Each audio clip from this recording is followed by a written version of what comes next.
I'm here with Arun Gulani. Arun, you give a wonderful talk, interesting subject, on management of corneal scars.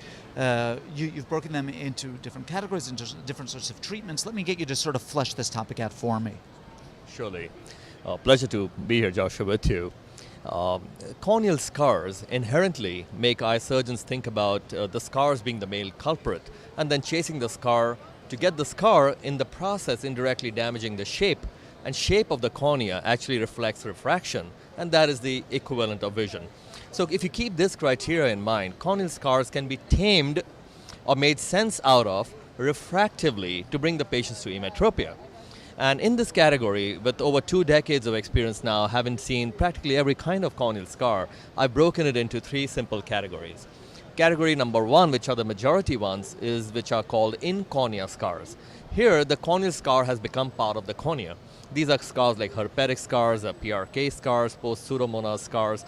The scar has become part of the cornea in such a way that when you refract these patients with the streak retinoscope, the refraction is real and the topography also is real. So you refractively treat these patients straight with PRK with manual epithelial removal, and they land with emmetropia. You may see residual trace scars in them, but the vision is excellent and profound for the patient.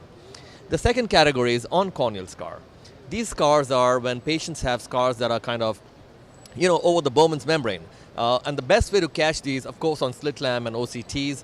But if you remove the epithelium manually, you'll bump into these scars until you find a little ledge which you can easily lift off in practically every case. And avoid the tendency of picking it in pieces. Gently pick it up and try to do like a rhexis of the scar, and it comes off the Bowman's beautifully. Proceed with PRK to emmetropia. The third category of scars, which are those where I call them all corneal scars, and these are scars where the scars is at multiple levels. The cornea may be around 300 microns and insensible or unmeasurable, so you can't refract through them. Over here too, you can do laser PRK, and remember, in all these cases, you're not chasing the scar, you're chasing the shape, and indirectly also debulking the scar. So that's the most important point to talk about. And in the last category, you may have combination surgeries that will help them. So if you look at scars in general, most of the categories of scars which we see are anterior corneal scars.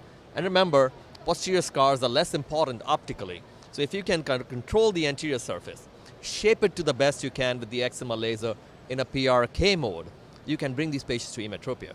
So see the point that you're making that although it's not fair to compare density of a scar to the effect that it has on topography, by far the topography matters more to the majority of these patients. Also, I think you speak to an interesting point, which is that we as ophthalmologists see what we see, but it's not what the patient sees. That what we're seeing is backscatter, and it bothers us, but it often doesn't bother the patient, and patients can have scars that are visible on the slit lamp, but are not all that symptomatic. And more importantly, Joshua, I mean, given that all of us are driven for vision beyond 20/20 in our virgin eye cases, these are patients who are coming from 2400 to 20/20. Of course, the quality is a little less than a virgin eye 20/20, but for them it's a tremendous jump. And here's the best part. It's a 3.5-minute laser PRK surgery as opposed to a transplant, a lifetime of dependence. So when that, and here's another important issue or topic, the transplant is always a backup surgery. So for these patients to see with an innocuous procedure and lead their normal life, I think it's tremendous, as long as we as refractive surgeons, corneal refractive surgeons, change our mindset from going, oh my God, when we look at these scars, to how do I tame this and how do I bring this patient to emmetropia? Yeah, wonderful, wonderful point. Arun, I want to thank you very much for bringing this topic to us so clearly, and for being so very generous with your time with us today.